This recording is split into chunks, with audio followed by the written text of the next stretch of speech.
আসসালামু আলাইকুম। সবাইকে স্বাগতম আমার চ্যানেলে। আশা করি সবাই যে যেখানে আছেন ভালো আছেন। আজ শেয়ার করব ছোট চিংড়ি বা কুচো চিংড়ি দিয়ে ডাঁটা রান্না। এই কুচো চিংড়ি দিয়ে ডাঁটা রান্নাটা খেতে অসাধারণ লাগে। খুবই সহজ করে রেসিপিটি দেখানোর চেষ্টা করেছি। আশা করি আপনাদের ভালো লাগবে। ডাঁটা চিংড়ি রান্না করার জন্য আমি এখানে ডাঁটাগুলোকে আগে থেকে ভালোভাবে কেটে ধুয়ে পরিষ্কার করে নিয়েছি। আর ডাঁটাগুলোকে আমি এরকম লম্বা চিকন করে কেটে নিয়েছি। আপনারা আপনাদের পছন্দ মতো যেকোনো সাইজ করে ডাঁটাগুলো কেটে নিতে পারেন। আর ডাঁটা রান্নার মধ্যে আমি কিছু আলু দেব।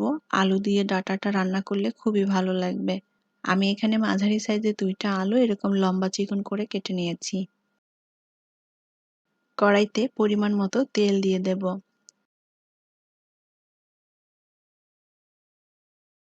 এখন এই তেলের মধ্যে দিয়ে দেব ৩ টেবিল চামচ পরিমাণ পেঁয়াজ বাটা। হাফ চা চামচ দিয়ে দেব রসুন বাটা।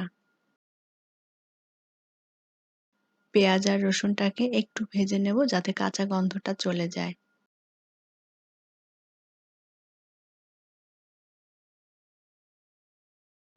পেঁয়াজটা একটু ভাজা হয়ে গেলে এখন এর মধ্যে চিংড়ি মাছ দিয়ে দেব।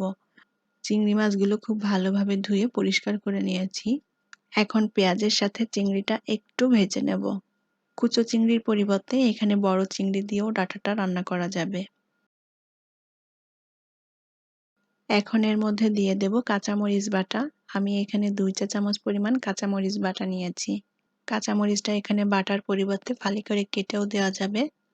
আর এখানে মরিচের পরিমাণটা যার যার টেস্ট অনুযায়ী অ্যাড করে দিবেন। পরিমাণ মতো লবণ দিয়ে দেব। হাফ চা চামচ মতো দিয়ে দেব শুকনা মরিচ গুঁড়া। শুকনা মরিচ গুঁড়াটা না দিলেও হয়, তবে এখানে দিলে কালারটা একটু ভালো আসে, দেখতেও ভালো লাগবে। ১ চা চামচ দিয়ে দেব ধনিয়া গুঁড়া। হাফ চা চামচ হলুদ গুঁড়া।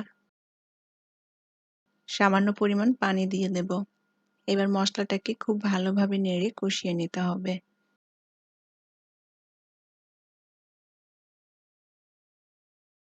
অল্প আঁচে নেড়েচেড়ে মশলাটা ভালোভাবে কষিয়ে নেব যতক্ষণ না মশলা থেকে তেলটা ছেড়ে দেয়। মশলাটা ভালোভাবে কষানো হয়ে গিয়েছে। এখন এর মধ্যে কেটে রাখা ডাঁটাগুলো দিয়ে দেব।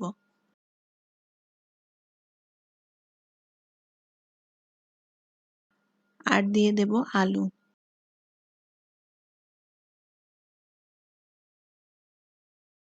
খুব ভালোভাবে নেড়ে তরকারির সাথে মশলাটা মিশিয়ে দিতে হবে। চুলার আঁচটাকে অল্প রেখে এখন তরকারিটা ১ মিনিটের মতো ভালোভাবে কষিয়ে নেব। ডাঁটা এবং আলু সেদ্ধ হওয়ার জন্য এখন এর মধ্যে পরিমাণ মতো পানি দিয়ে দেব। আর এই ডাঁটা রান্না করার জন্য এখানে কচি ডাঁটাটা নিতে হবে। কচি ডাঁটা নিলে খেতে ভালো লাগবে আর খুব তাড়াতাড়ি সেদ্ধ হয়ে যাবে। এখন এভাবে উল্টাপাল্টা করে নেড়ে দিয়ে খুব ভালোভাবে ডাঁটা এবং আলুটাকে কষিয়ে নিতে হবে।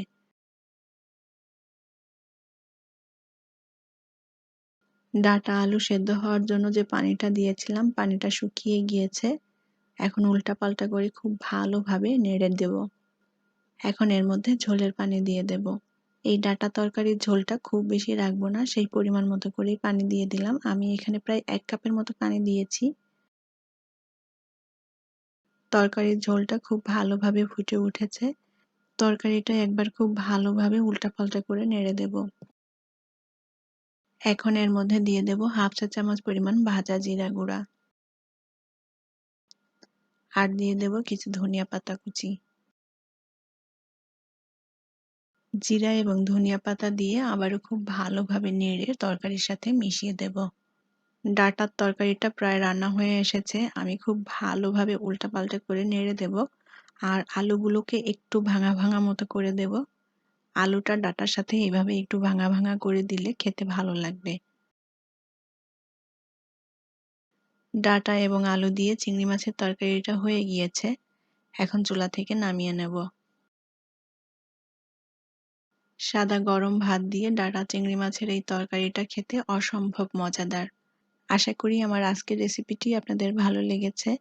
আর আমার রেসিপিগুলো যদি আপনাদের ভালো লেগে থাকে তাহলে প্লিজ চ্যানেলটি সাবস্ক্রাইব করে পাশেই থাকবেন। আজকের মতো বিদায় নিচ্ছি। ভালো থাকবেন সবাই। আল্লাহ হাফেজ।